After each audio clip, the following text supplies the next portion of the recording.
Chinese regional cuisine too. Hey guys, and we're back with food as our topic today. Hope you're hungry, and if you're not, you surely will be very soon. So get ready to bust out your favorite food finding app to satisfy your Chinese cravings here. Regional specialties are key if you want the best, and we'll tell you which ones you can find with a simple Google search at your heart's content as well. Wonderful, here are 3. Let's start at the region and place close to my heart right here, right next to Kalin Kalain. Guangdong cuisine, which is also known as Cantonese food. Why so then? Well, it's where I lived for several years in China, and while the capital of the region is called Guangzhou now, it was originally known as Canton.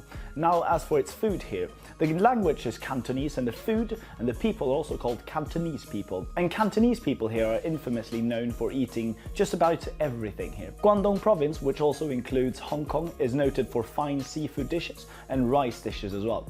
The dishes they serve don't have strong flavors since it's lightly seasoned, and they often tend to be a little bit sweet as well. In contrast to the rest of Chinese foods, they aren't typically stir-fried, instead preferring braising, stewing or sautéing. Spring onions, rice wine, cornstarch, soya bean, sesame oil, all of these are typical ingredients slow cooked into it, and if you visit and aren't careful enough, you might find snake or cat or anteater even on your dinner plate. Seriously, that's actually true. I've seen cat myself actually. Meow! Next up, Hunan cuisine.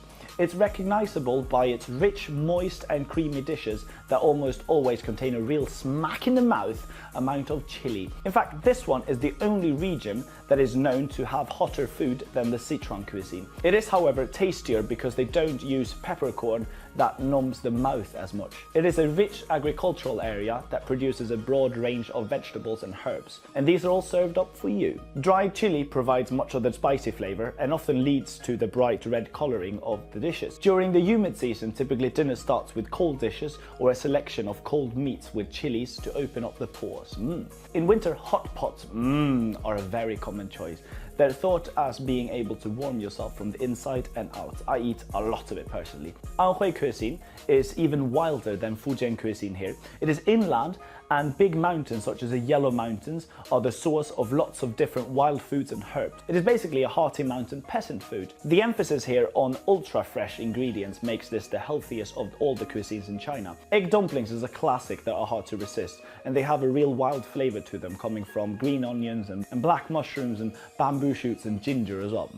At times, rock candy is also added in addition for sweetness. As before, go out and try to find these regional types at whatever Chinese restaurant you might have around you, and let us know what you think about it as well. Have you found anything that we haven't been talking about already in our videos here? Please let us know about it, and if you haven't, please make sure you subscribe, and thank you very much for watching, and bye bye.